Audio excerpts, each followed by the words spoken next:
Olá pessoal, como vocês estão? Sejam bem-vindos a mais um vídeo. Hoje a gente vai falar sobre um assunto muito importante, é sobre blindagem estratégica contra os conflitos que estão acontecendo. E eu preciso de muita da tua atenção, do teu foco, para que eu possa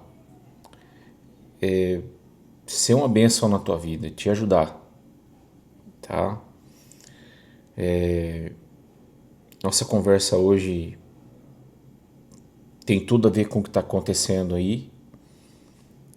E tem coisas que a gente não pode falar, que depois o algoritmo acaba cortando a gente, infelizmente, mas a gente vai tentar ser o mais polido possível.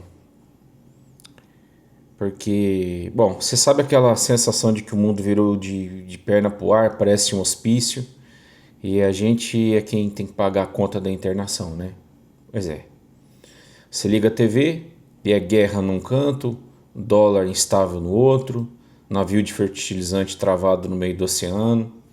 Dá vontade de fechar a porteira e abrir, sei lá quando Deus quiser. Essa é a verdade. Mas deixa eu te falar uma coisa que ninguém te diz. Enquanto a maioria está paralisada pelo medo, e esse medo é real, os produtores de elite estão esfregando as mãos. Hoje eu vou te tirar desse sofá de angústia e te mostrar como transformar as manchetes de guerra em lucro real dentro da tua cerca. Vamos parar de ser vítima de geopolítica e começar a ser mestre da nossa própria economia. É isso aí. É claro que eu sei que dói ver o custo de produção subir, porque dois países que você mal conhece e nem sabe às vezes localizar no mapa resolveram brigar. Tudo bem, existe o lado certo do negócio. Não dá para deixar um regime que trata o seu próprio povo, eliminando o seu próprio povo, tá? Aos centenas, e trata mulher, que é a cereja da criação de Deus, tá bom? Que é a joia da criação de Deus, como animal, ok? Então existe lado certo, sim, e o meu lado é o lado de Estados Unidos e Israel, ponto final. Agora, independente disso, eu, você, etc., o agro brasileiro é gigante demais para ser refém de notícia de jornal. Então, se você quer parar de ser levado pelo vento e quer se tornar, retomar na realidade as rédeas do seu lucro, se inscreve aí no canal, dá uma força pra gente. Eu tô aqui para ser seu escudo técnico. Deixa o seu like para a gente mostrar pro Google que o produtor brasileiro é inteligente. E comenta aqui qual o insumo tá tirando o seu sono hoje. Por favor. Para transformar medo em estratégia, você precisa de dados e não de achismo. Eu revirei os nossos artigos e também estudei bastante para tentar montar um protocolo de resiliência. O que você vai ver agora na nossa infografia do notebook LM é como blindar a sua produção, criar seus próprios estoques de valor, viver fora do radar sem perder o lucro. Então presta atenção que esse é o rumo do manual do produtor livre, tá? Em 2026. Tem muito mais, é só um esquema técnico para você entender e depois a gente volta a conversar. Um abraço, pessoal.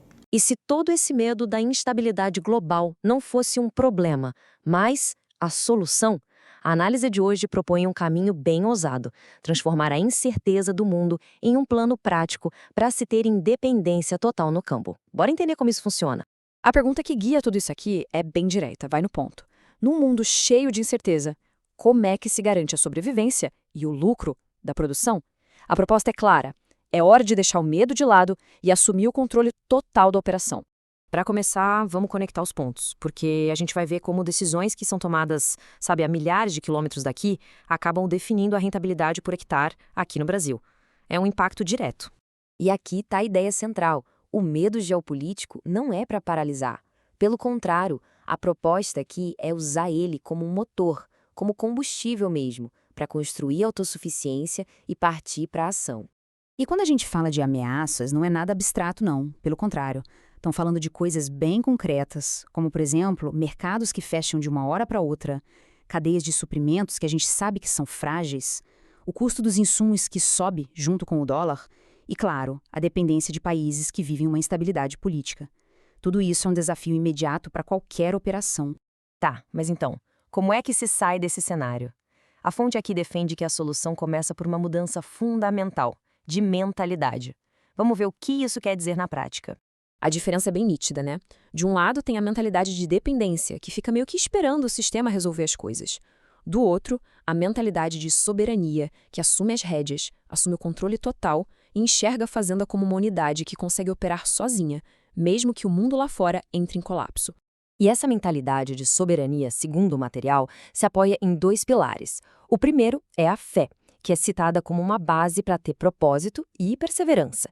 E o segundo é a técnica, ou seja, usar dados, foco em eficiência e tudo que a agricultura de precisão oferece hoje em dia.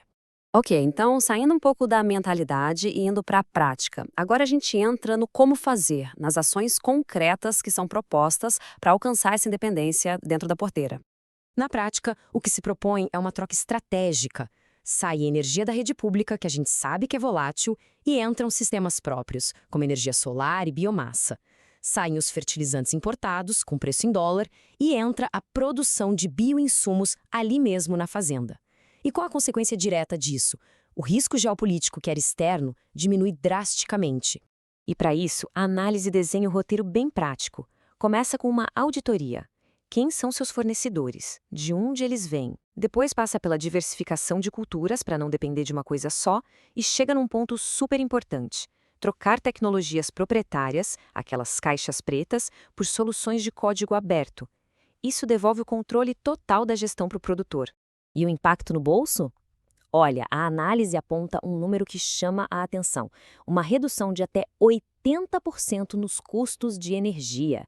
É um argumento econômico bem forte para se tornar autônomo, né? Bom, depois de arrumar a casa dentro da porteira, a análise vai para um outro nível, que seria o estágio final da soberania, a independência também do sistema financeiro tradicional. Para fazer isso, o material apresenta um conceito que vem do mundo digital, os RWAs, ou Ativos do Mundo Real. A ideia é até que simples. Pensa assim: é como pegar um ativo físico, tipo uma saca de grão ou um pedaço de terra, e criar uma espécie de certificado de propriedade digital para ele. Esse certificado é o token, que é único e seguro e fica registrado numa rede blockchain. Mas qual a grande vantagem disso? O argumento é que, ao transformar o valor da produção física num ativo digital, o produtor passa a ter controle direto sobre ele. É como ter o dinheiro no próprio bolso, sabe?